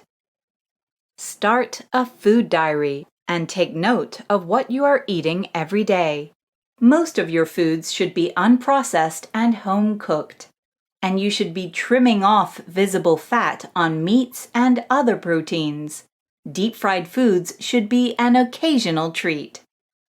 Too much fat can lead to weight gain, and that can lead to fatty liver disease, which is the starting point of many more severe liver conditions. Take steps now to make better choices, and you will benefit later on. Pesticides. Pesticides, no matter which kind they are not good for us. They are made to kill bugs, which makes it clear that we are not going to get any benefit from them.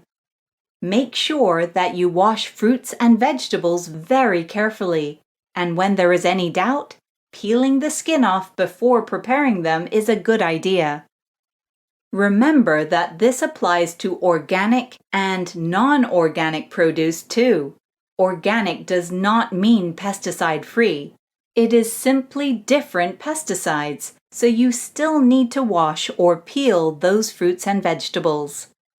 If you have the space and the time, it is never a bad idea to grow some of your own produce as well. Just like a home-cooked meal, there is nothing like knowing exactly what went into growing your produce.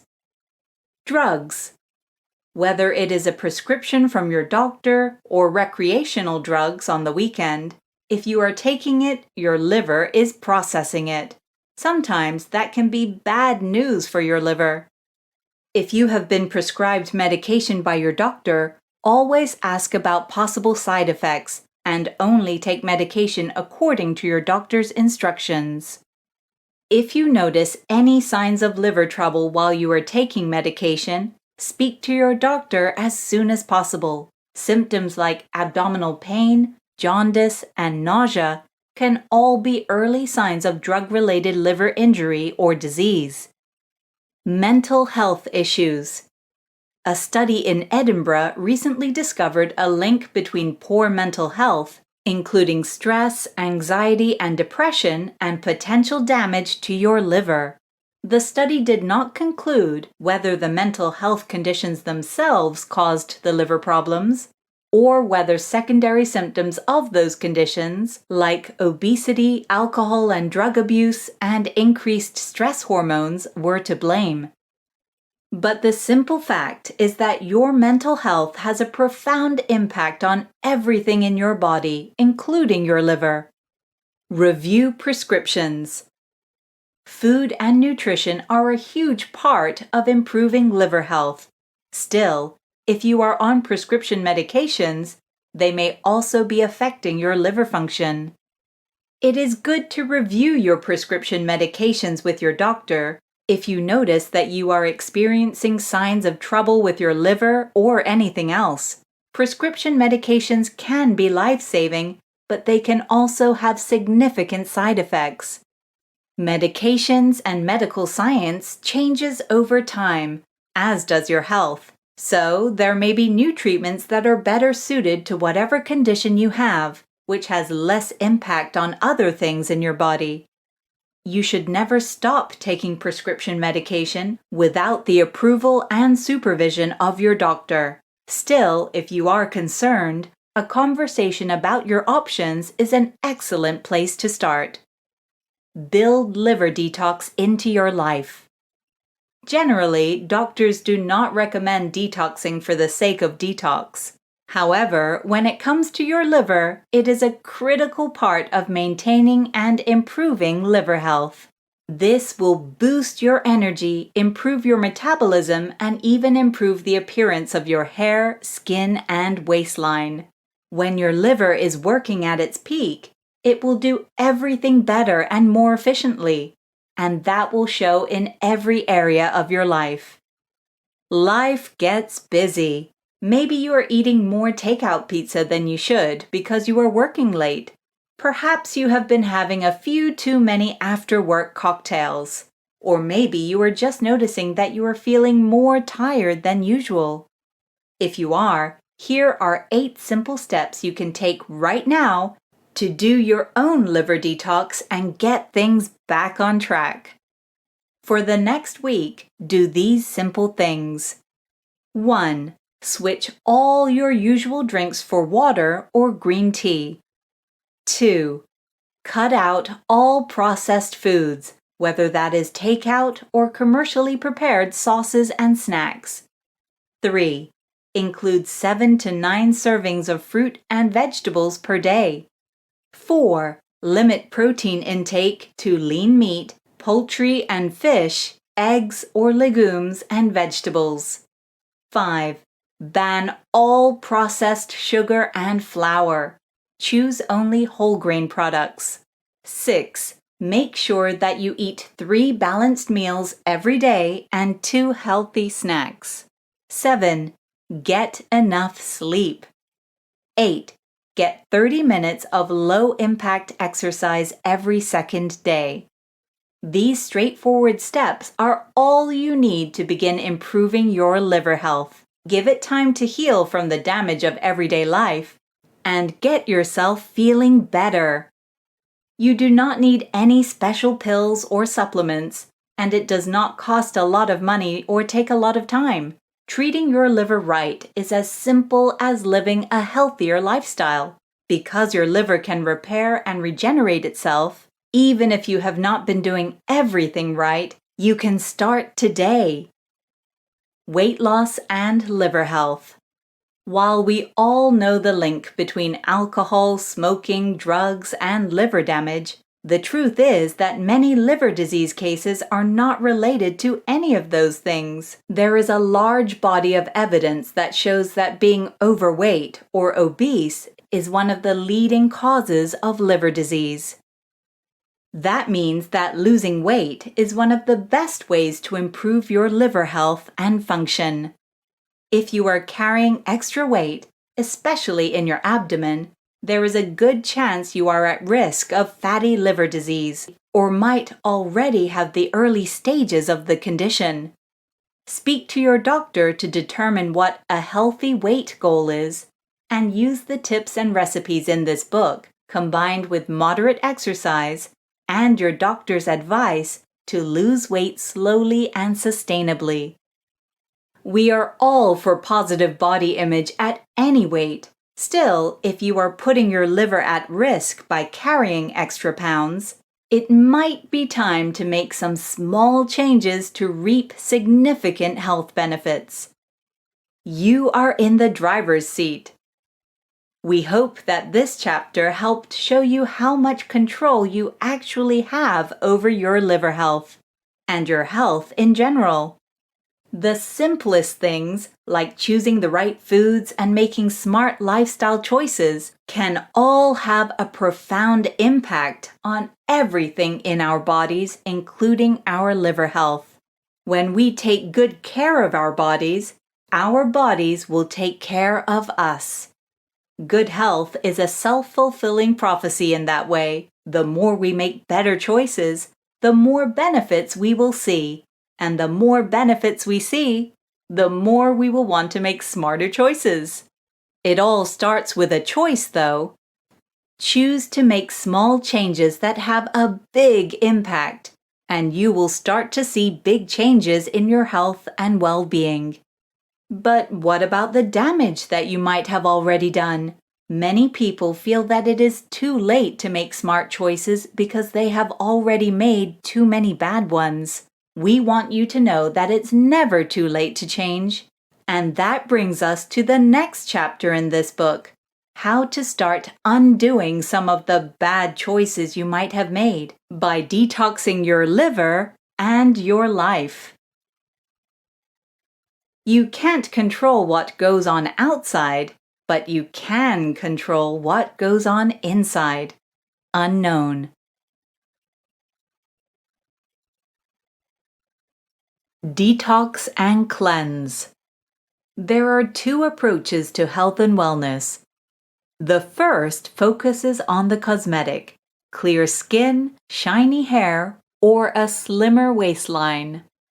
The second focuses on creating better habits so you can get sustained and sustainable health benefits for the rest of your life.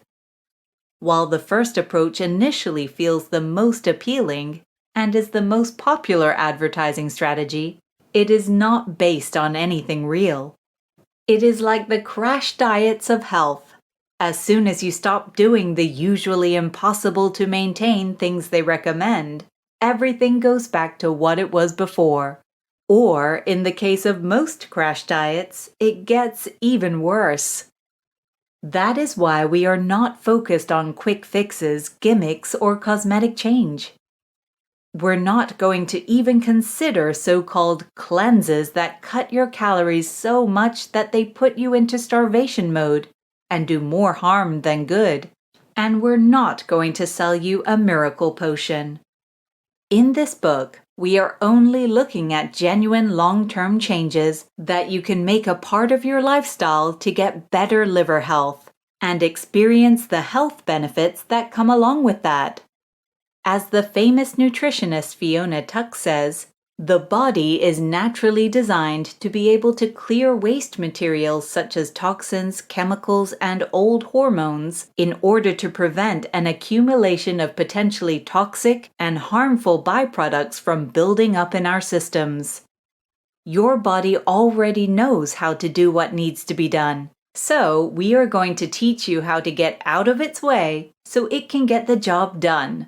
As Hippocrates said, "Let food be thy medicine, and medicine be thy food." So let us learn how to eat the right foods to promote healing, let our livers do the miraculous job they were created to do, and start living a healthier, more energetic, more enjoyable life.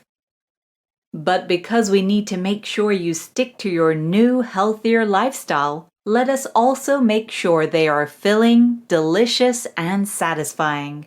All recipes are designed for one person, but can easily be adjusted if you are feeding more people. A special note about the recipes: some of the dishes include meat. Alternatively, these can be made as vegetarian options. Simply don't add the meat or replace it with an extra serving of your favorite vegetable or meat replacement. Popular replacement options include tofu, tempeh, jackfruit, mushrooms, lentils, beans, and legumes. Some recipes will also include honey to sweeten a dish. Please use this in moderation. Honey has been linked to improved heart health, blood antioxidant status, and wound healing. Still, it does contain plenty of sugar and calories. Consuming too much will have adverse effects. In general, the recipes can be modified to your liking depending on what diet you follow, vegetarian or vegan. Breakfast. They say it is the most important meal of the day, and when it comes to energy, weight loss, detoxing, and metabolism, they are not lying.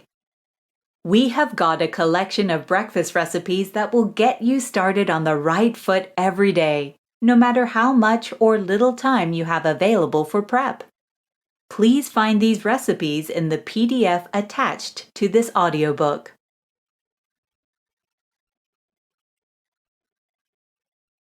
Lunch and dinner.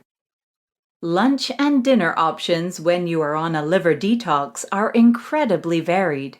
Base dishes on lean protein, plenty of healthy vegetables, a small amount of whole grains, and you cannot go wrong.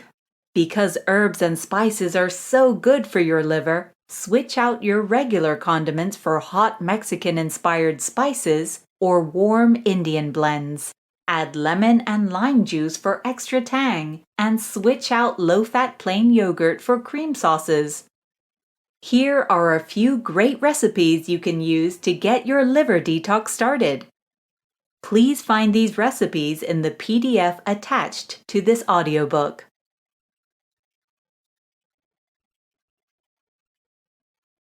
Snacks. Because your liver is so closely tied to other systems and organs, like your pancreas, and because it's so involved in processing sugar and carbohydrates, it's smart to take a trick out of the Diabetes Diet Cookbook. This means making sure that your snacks balance carbohydrates and protein with some healthy fat.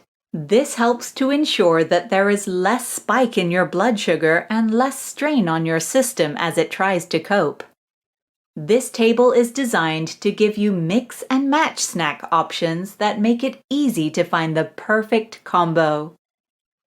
Carbohydrate: apple, 3 whole grain crackers, half a handful of raisins, half a slice of whole grain toast, half a cup of natural trail mix, orange, banana, oven-baked sweet potato, lentils or oatmeal.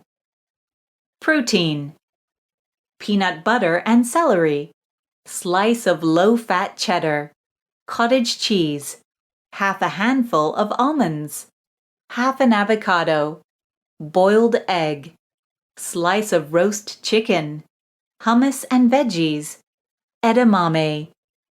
Other great snack choices include a few squares of dark chocolate with some fresh berries, or a few root vegetable chips with homemade hummus.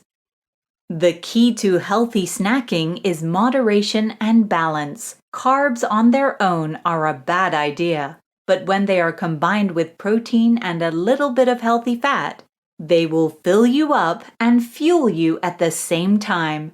That's good for your liver and your waistline.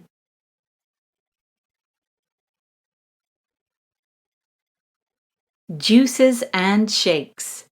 Juices are a great way to get a lot of nutrition in a quick and convenient package. However, always remember that when it comes to juices, shakes, and smoothies, the fresher, the better. So make them at home. That way you can also control the addition of sugar and other not-so-great ingredients. Here are some simple and easy-to-make juices, shakes, and smoothies for you to try. Please find these recipes in the PDF attached to this audiobook.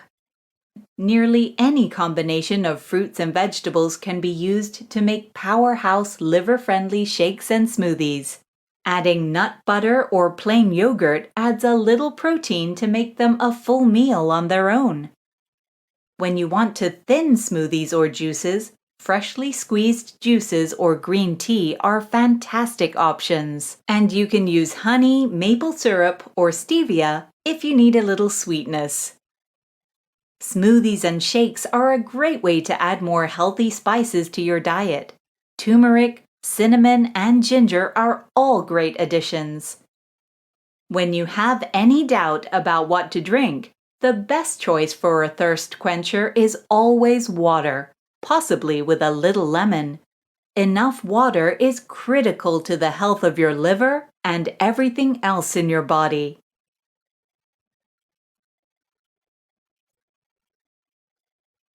Seven-day meal plan. As you can see, there are plenty of great-tasting healthy foods you can choose to boost your overall health and support your liver's oh-so-important role in your body.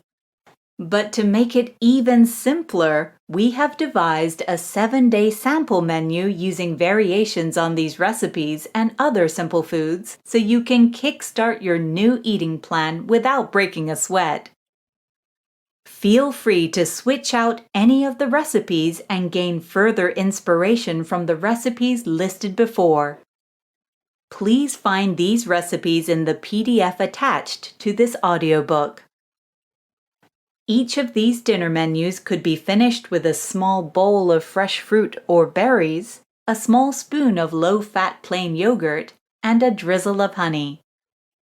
It does not have to be hard to eat well or boring. With a menu like this and a few more vegetable-heavy, liver-healthy dishes in your repertoire, you can eat very well every day and still do great things for your health. Food is more than just fuel. You may have read this chapter thinking that the recipes do not sound bad and the diet does not look too hard to stick to, and that is true. Food doesn't have to taste bad to be good for you. By making small tweaks and smart substitutions, you can eat delicious food, be healthier, and take better care of your liver and the rest of your organs. Food contains so many chemicals and compounds, good and bad, that we can use to improve our health, immune system, and heal our organs.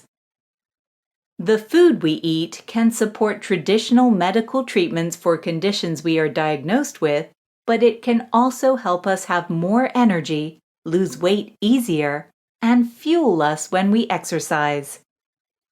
We hope that reading how easy it can be to make better food choices every day helps inspire you to try it. If you do, remember that as long as you make good choices 90% of the time, you can get away with cheating the other 10%. The world would not end if you have some pizza or a cookie, but follow it with a juice or a vegetarian meal choice. Food alone cannot give you perfect health, however. You need a few more things, like exercise, which brings us to the end of the chapter and the start of the next. While detox diets don't do anything that your body can't naturally do on its own, you can optimize your body's natural detoxification system. Healthline.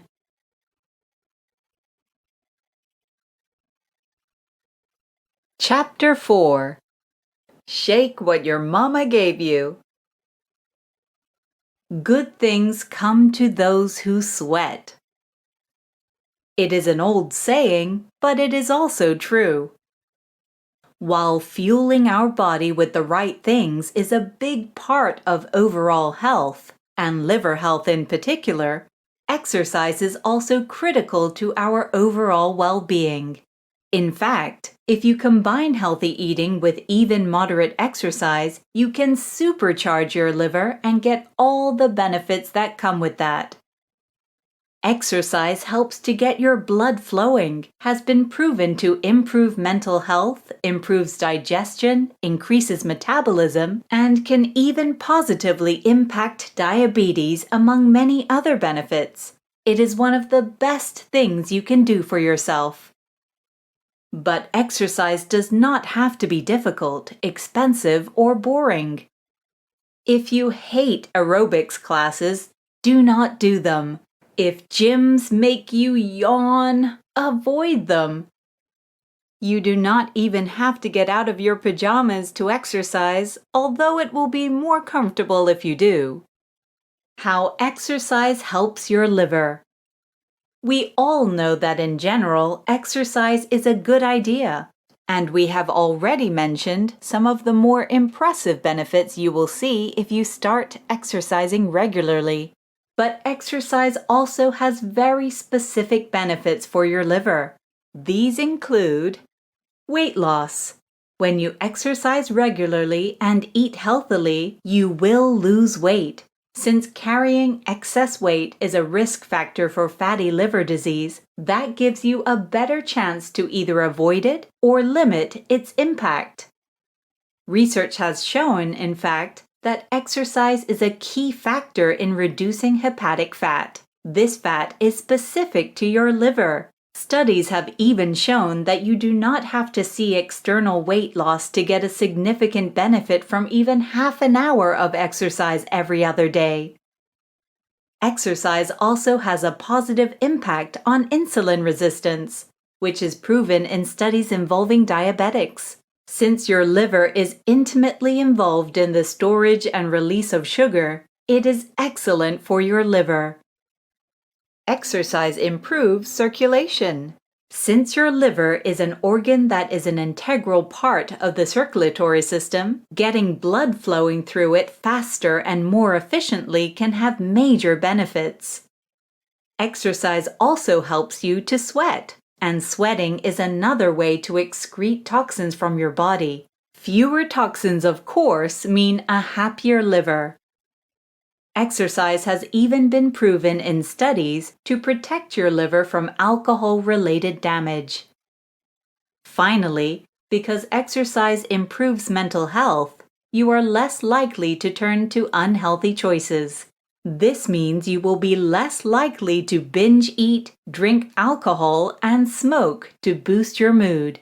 This is always good news for your liver. You do not have to spend hours in the gym to get these benefits either. A brisk walk around a neighborhood park with your dog, or half an hour on an exercise bike while you watch your favorite show a few times a week, are all it takes to get enough exercise to start seeing health benefits. It does not matter what you do to burn energy, whether it is tobogganing with your kids or mowing the lawn. It all counts, and the more you do, the better for your body and your liver. Yoga. Yoga is a great practice to include in your weekly health routine. It can be particularly helpful in improving liver health. This is because yoga is not only excellent for its fitness aspects, but also incorporates breathing and elements of finding your calm. It can help you both de-stress and get in great shape. With the body control you gain, you will feel ready to conquer the world. We wanted to add some simple poses and stretches you can perform to get a small taste of yoga. As an added benefit, these poses are said to help detoxify your liver. Make sure not to push your body past any point you aren't comfortable with. Please find these exercises in the PDF attached to this audiobook. Seated twist. Get in a comfortable cross-legged seated position. Aim to sit with a tall spine and engaged core. With a deep inhale, raise your arms and lengthen your spine. On your exhale, slowly twist your upper body towards the right and look over your right shoulder. Place your right hand behind you and your left hand on your right knee. Stay in this pose for 5 to 10 breaths. Optionally, and if possible, lightly deepen your twist with each exhale. Once complete, repeat on the other side. Side body stretch. Start in a comfortable cross-legged seated position. Aim to sit with a tall spine and engaged core. With a deep inhale, raise your arms and lengthen your spine. On your exhale, place your left arm to your left side and shift your right arm and upper body to the left. Simultaneously shift your gaze upwards. Stay in this pose for 5 to 10 breaths. Once complete, repeat on the other side. Thread the needle. Get on your hands and knees, both shoulder and hip apart. Inhale. On your exhale, reach your right arm under your left arm. Continue by lowering your right shoulder and ear to your mat. Keep your hips in the air and maintain an equal weight in your knees. Hold this pose for 5 to 10 breaths. Once complete, release back to a neutral position on your hands and knees. Then repeat on the other side. Revolved chair. Stand straight up with your chest out and feet and knees together.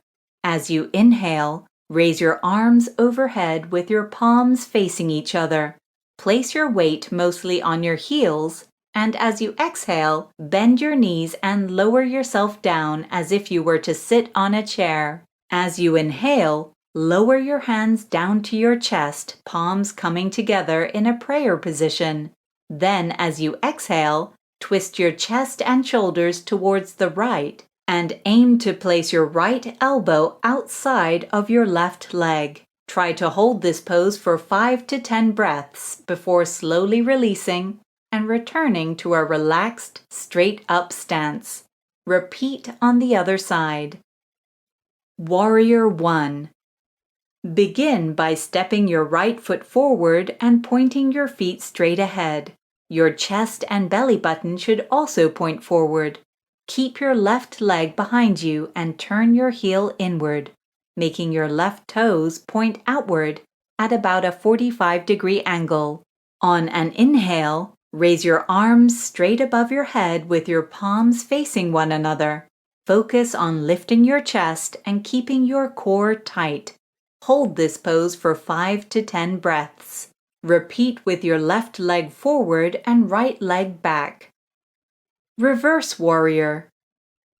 From warrior 1, lower your arms in line with your shoulders and twist your chest and belly button inward. Lower your left arm and let it rest on your left leg.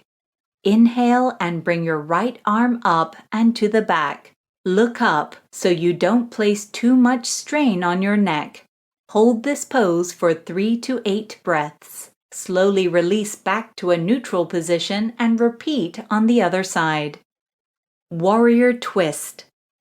From warrior 1, on an inhale, bring your palms together on your chest.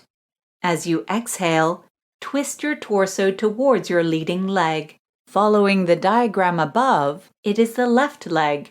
Aim to place your elbow on the outside of the leading leg.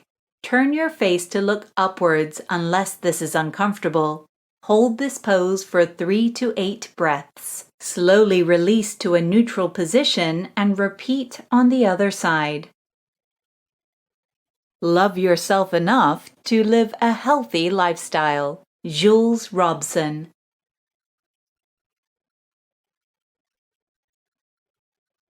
Afterword. We started this book by introducing you to the unsung hero that is your liver.